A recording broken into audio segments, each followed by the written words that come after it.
있습니다.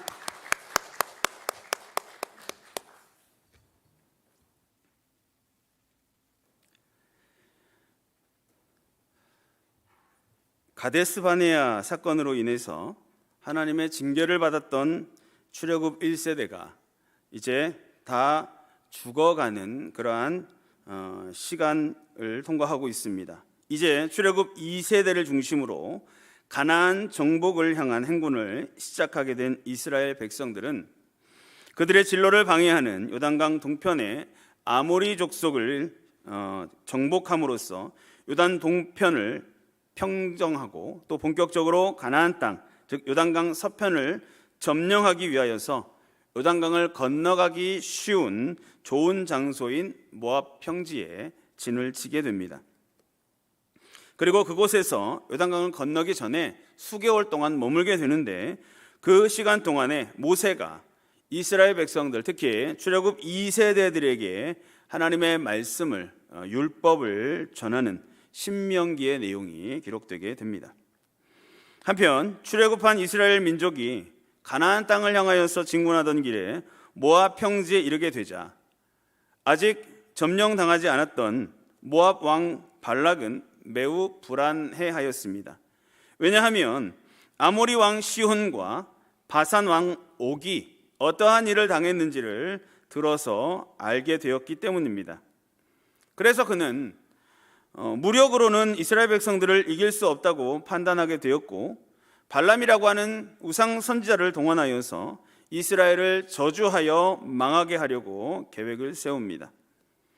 발람은 비록 성경에 선지자라고 번역되어 있기는 하지만 여호와 하나님을 섬기는 선지자가 아니고, 민수기 24장에 기록되어 있는 것처럼 점수를 쓰는 오늘날의 무당에 비슷한 그러한 우상 숭배 선지자였습니다. 하지만 하나님께서는 그 발람이 감히 이스라엘을 저주하지 못하도록 그가 타고 있던 나귀의 입까지 동원하셔서 그에게 역사하신 까닭에 총 3차례에 걸쳐서 이스라엘을 저주하려고 목적했던 발락의 시도는 계속해서 실패하게 됩니다. 발락 왕의 이스라엘을 향한 첫 번째 저주 시도는 민수기 23장에 기록되어 있습니다. 8절부터 10절에 발람이 그 저주를 축복으로 바꿔서 말한, 예언을 한 내용이 기록되어 있는데, 그것을 통해서 발락 왕의 첫 번째 저주 시도는 실패하였습니다. 또 발락 왕은 두 번째로 이스라엘 백성들을 저주하려고 시도하였는데, 민수기 23장 18절부터 24절에 발람이 그 저주를 축복으로 바꾸어서 예언을 함으로 인해서 또 한 번 그 저주의 시도가 실패하게 됩니다. 그럼에도 불구하고 23장 27절부터 30절 말씀에 보면 발락은 포기하지 않고 세 번째로 발람에게 이스라엘을 저주해달라고 요청합니다. 하지만 세 번째쯤 되니까 발람도 이미 그 모든 상황들을 눈치를 챘고 이미 자신도 스스로 포기한 상태가 되었습니다.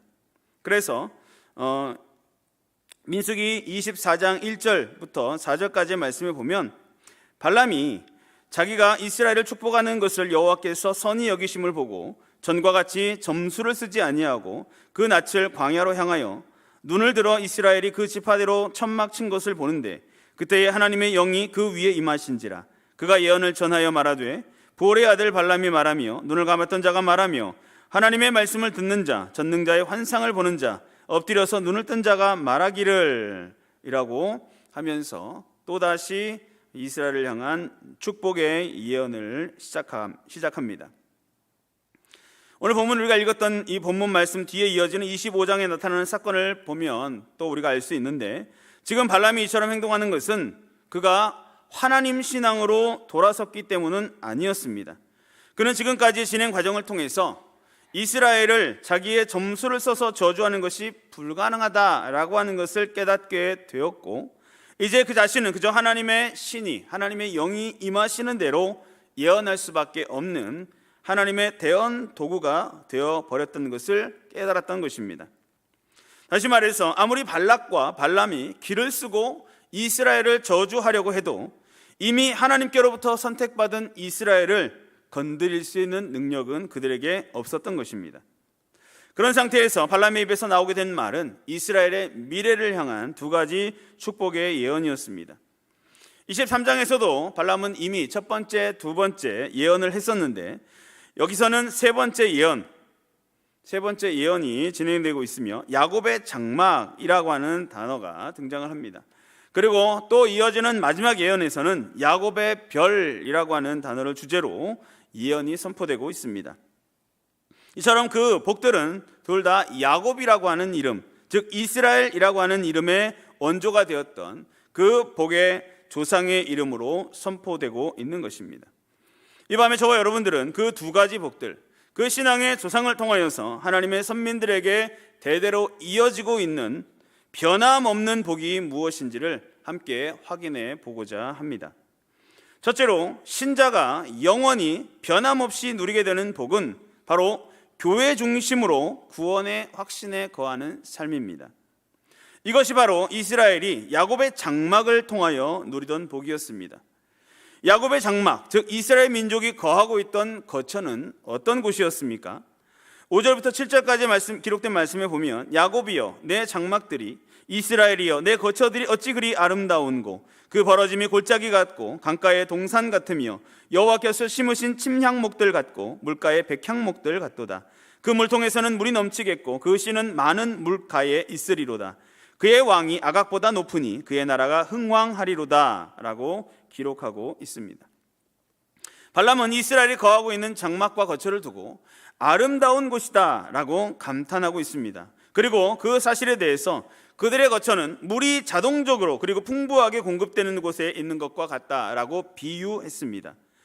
골짜기라고 하는 것과 강가 또는 통에 넘치는 물, 많은 물가라고 하는 이러한 표현들은 공통적으로 하나님께서 그들에게 베풀어 주시는, 풍성하게 넘치도록 부어주시는 복을 의미하는 것입니다. 이스라엘이 날마다 장막을 치고 거하는 곳마다 복이 따라다니며 넘치겠다라고 하는 그런 말입니다. 그러면 도대체 이스라엘이 어느 곳에, 어떤 곳에 장막을 쳤기에 그렇게 가는 곳마다 복이 넘쳐 흐르는 백성이 되었습니까? 그 사실을 두고 8절과 9절 말씀에 보면 하나님이 그를 애굽에서 인도하여 내셨으니 그 힘이 들소와 같도다. 그의 적국을 삼키고 그들의 뼈를 꺾으며 화살로 쏘아 꿰뚫으리로다. 꿇어앉고 누움이 숫사자와 같고 암사자와도 같으니 일으킬 자 누구이랴. 너를 축복하는 자마다 복을 받을 것이요 너를 저주하는 자마다 저주를 받을지로다 라고 예언하고 있습니다. 여기서 특별히 9절의 내용은 창세기 49장에 기록된 야곱이 그의 아들 유다에게 축복했던 말을 발람이 그대로 반복하는 내용입니다.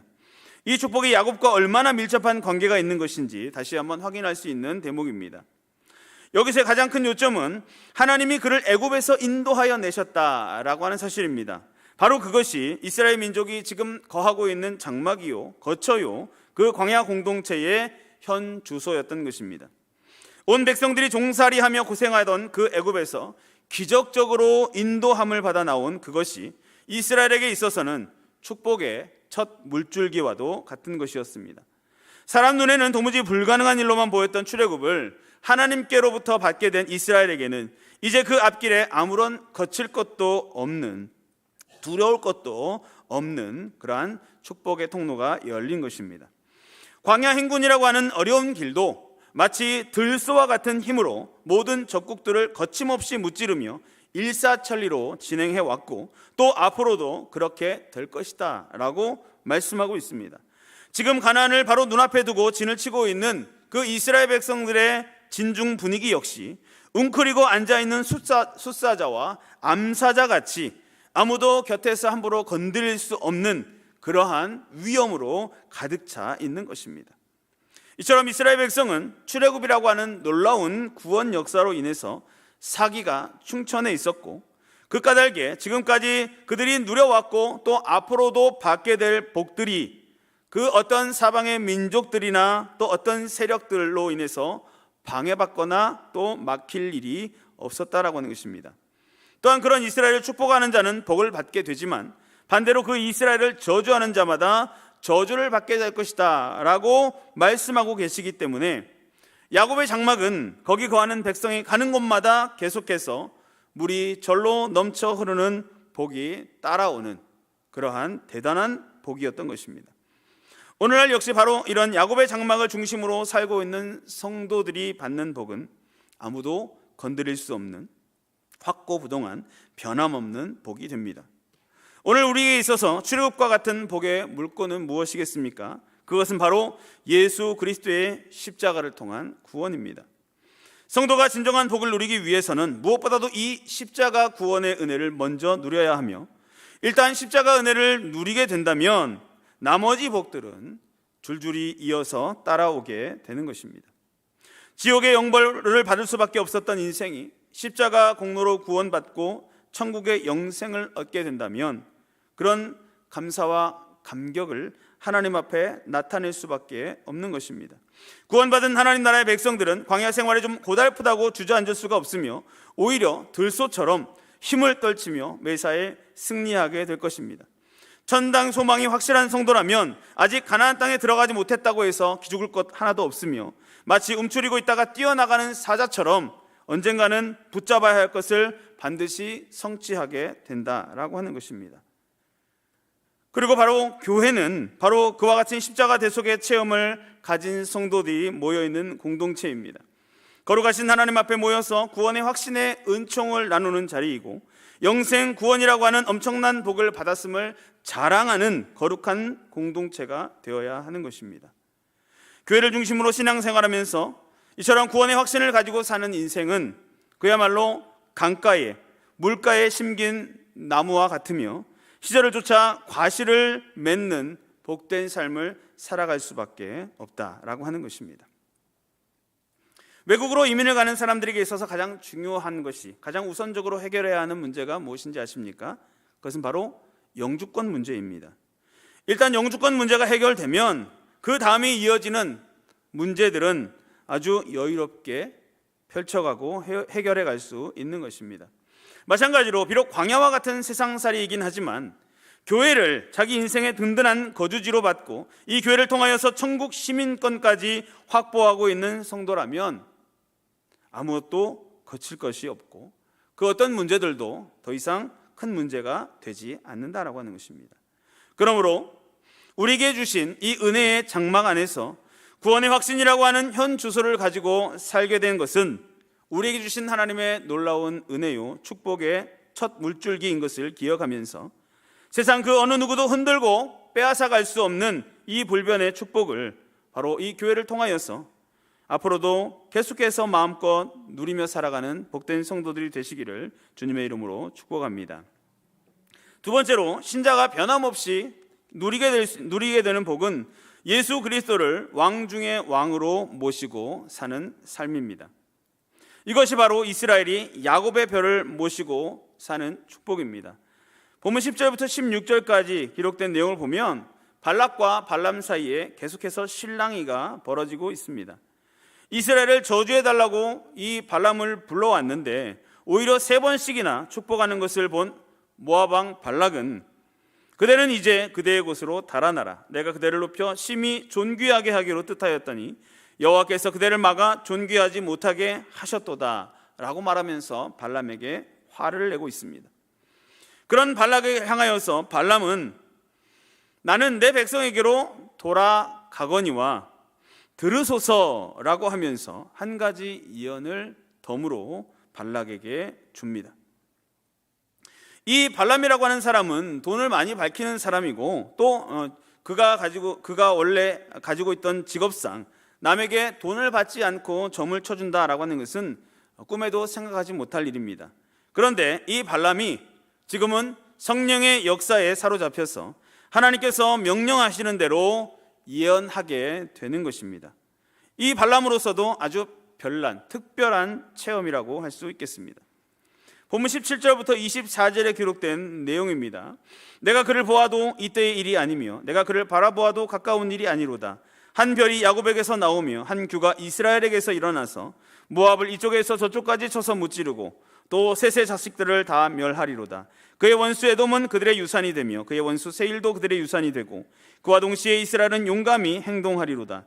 주권자가 야곱에게서 나서 남은 자들을 그 성읍에서 멸절하리로다 하고 또 아말렉을 바라보며 예언하여 이르기를 아말렉은 민족들의 으뜸이나 그의 종말은 멸망에 이르리로다 하고, 또 겐 족속을 바라보며 예언하여 이르기를 내 거처가 견고하고 내 보금자리는 바위에 있도다. 그러나 가인이 쇠약하리니 나중에는 아수르의 포로가 되리로다 하고, 또 예언하여 이르기를 슬프다. 하나님이 이 일을 행하시리니 그때의 살자가 누구이랴. 기띔 해변에서 배들이 와서 아수르를 학대하며 에벨을 괴롭힐 것이나 그도 멸망하리로다 라고 기록하고 있습니다.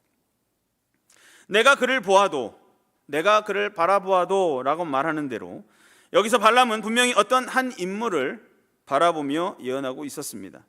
그리고 그 인물의 출현 시기를 가리켜서 이때의 일이 아니며 가까운 일이 아니다 라고, 즉 미래에 일어날 일이라고 밝히고 있습니다. 또한 그는 이스라엘의 장래에 나타날 그 어떤 인물의 이름이나 그에 대한 다른 정보는 말하고 있지 않지만 그 대신 한 별, 한 규, 그리고 주권자라고 하는 단어로 그 사람을 대신하고 있습니다. 별이라고 하는 것은 군주의 대표적인 상징입니다.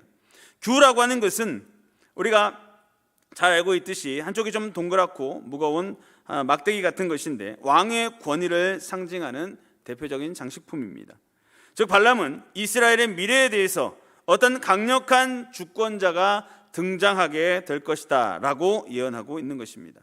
그리고 그 왕이 출현할 때에 이스라엘은 그동안 그들을 괴롭혔던 이방 민족과 모든 나라들을 완전히 압도하게 될 것이다 라고 말하고 있습니다. 지금 당장 이스라엘을 저주하려 하고 있는 모압을 비롯하여서 광야에서 가나안으로 오던 도중에 길을 막고 방해하던 에돔, 그리고 큰 나라는 아니었지만 이스라엘을 괴롭히는 데 있어서 으뜸이었던 아말렉, 이런 민족들이 이스라엘의 그런 주권자가 나타나게 될 때에 완전히 망하게 될 것이라고 말씀하고 있는 것입니다.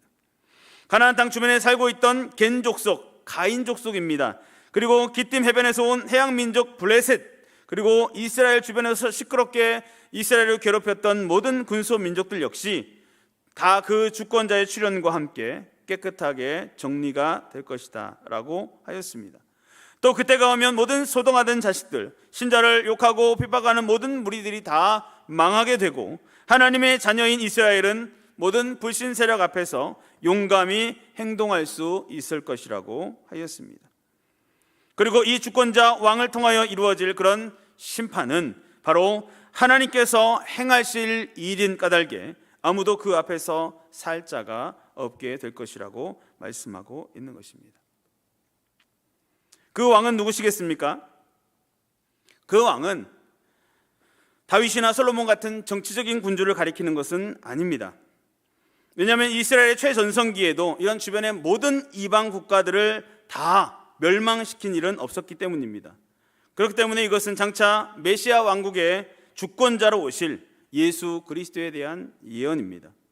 이 예언들은 예수 그리스도의 초림으로 인하여서 성취되었고 또한 예수 그리스도의 재림으로 인하여서 완전하게 성취될 예언이다라고 하는 것입니다. 그러므로 예수 그리스도를 왕으로 내 인생의 주권자로 모시고 사는 것 그 자체가 얼마나 큰 복인가 하는 것을 우리는 알아야 합니다. 아니, 바로 예수 그리스도를 내 인생의 주권자로 모시는 것, 그것이야말로 우리가 받은 가장 큰 복이라고 하는 것을 우리가 기억해야 하는 것입니다. 어찌 될지 알 수 없는 불안한 미래를 바라보면서 또 지금도 우리를 괴롭히고 있는 세상에 끼어 살고 있는 우리가 예수 그리스도라고 하는 든든한 왕을 모시고 살 수 있다라고 하는 것이 얼마나 복된 일인지를 생각해 보시기 바랍니다. 그렇다면 저와 여러분이 예수 그리스도라고 하는 왕을, 예수 그리스도라고 하는 주인을, 예수 그리스도라고 하는 구세주를 만나게 되고 따르게 되는 것은 정말 다행이라고 할 수 있으며 나의 인생에 있어서 최고의 복이라고 할 수 있는 것입니다. 만약 저와 여러분이 주님을 만나지 못했더라면 이 땅에서 우리의 인생이라고 하는 것은 모진 세파 속에서 못된 사람들의 사이에서 이리저리 치이고 밟히는 가운데 그저 목숨을 연명하는 데 급급했을 것입니다. 만약 저와 여러분이 이 구주를 알지 못했으면 혹시 이 땅에서는 좀 잘 먹고 잘 살았을지 몰라도 결국 영벌의 지옥을 향하여 계속 달려가는 안타까운 인생으로 끝나버렸을 것입니다. 하지만 하나님의 놀라우신 은혜로 말미암아 예수 그리스도라고 하는 왕을 만나고 주권자를 모시고 따르게 된 후에는 전혀 다른 인생을 살게 되었습니다. 예수 그리스도로 말미암아 우리는 세상에서 어떤 악한 세력 앞에서도 담대히 행동할 수 있게 되었습니다. 예수 그리스도로 말미암아 우리는 지금 당장은 무슨 모진 일을 당한다고 하더라도 아무런 걱정할 필요가 없는 그러한 든든한 삶을 살아갈 수 있게 되었다라고 하는 것입니다. 그러니 만왕의 왕이신 주님을 모시게 된 저와 여러분이야말로 세상에서 가장 큰 복을 받은 사람들이 아니겠습니까? 그러므로 야곱의 별 대신 예수 그리스도를 왕으로 모시고 살 수 있는 것, 오직 선민 이스라엘에게만 주어진 가장 귀한 복을 놓치거나 빼앗기지 아니하고 끝까지 붙잡고 살아가는 복된 성도들이 되시기를 주님의 이름으로 축복합니다. 성도 여러분, 오늘 본문 마지막 절을 25절을 보면 발람이 일어나 자기 곳으로 돌아갔고 발락도 자기 길로 갔더라 라고 기록하고 있습니다. 모압 왕 발락은 이스라엘이 야곱의 이름으로 받은 복을 조금도 건드릴 수 없었습니다. 이방 선지자였던 발람은 아무리 많은 돈을 받고 아무리 하고 싶어도 하나님께서 복 주시기로 작정해 놓으신 이스라엘을 그 입으로 저주하는 것조차 마음대로 할 수가 없었습니다. 결국 그들은 두 손을 들고 떠날 수밖에 없었고 축복의 조상 야곱의 이름을 통하여 이스라엘에게 약속되고 선포된 이 출애굽이라는 장막과 메시아라고 하는 별의 축복은 아무도 막을 길이 없고 또 반드시 성취되고야 말았던 것입니다. 우리의 믿음의 선배들 역시 저와 여러분에게 이 두 가지 복을 받을 수 있도록 그 믿음의 유산을 남겨주고 가신 축복의 선조들이었습니다. 과거 이 나라는 돌과 나무 앞에 손을 비비고 무당 앞에 복채를 갖다 주고 죽은 조상들의 묘자리를 잘 고르면 복을 받을 수 있다라고 하던 그런 사술들만 가득했던 나라였습니다. 발락과 발람이 판을 치던 곳이 바로 이 나라였습니다. 바로 그런 나라에서 우리의 믿음의 선배들은 참된 하나님의 복을 우리에게 전수해 주기 위하여 일제와 공산주의자들을 상대로 목숨을 건 믿음의 싸움을 싸웠습니다. 그리고 바로 그분들의 순교의 피 때문에 저와 여러분들은 참된 진리의 신앙과 신앙의 자유라고 하는 엄청난 복을 지금까지 누리고 있는 것입니다. 사실 세상적인 기준으로 바라볼 때에 우리가 살고 있는 시대와 이 사회를 볼 때에는 쉽게 복을 기대하고 소망할 수 없는 그런 환경과 분위기 안에 살아가고 있습니다.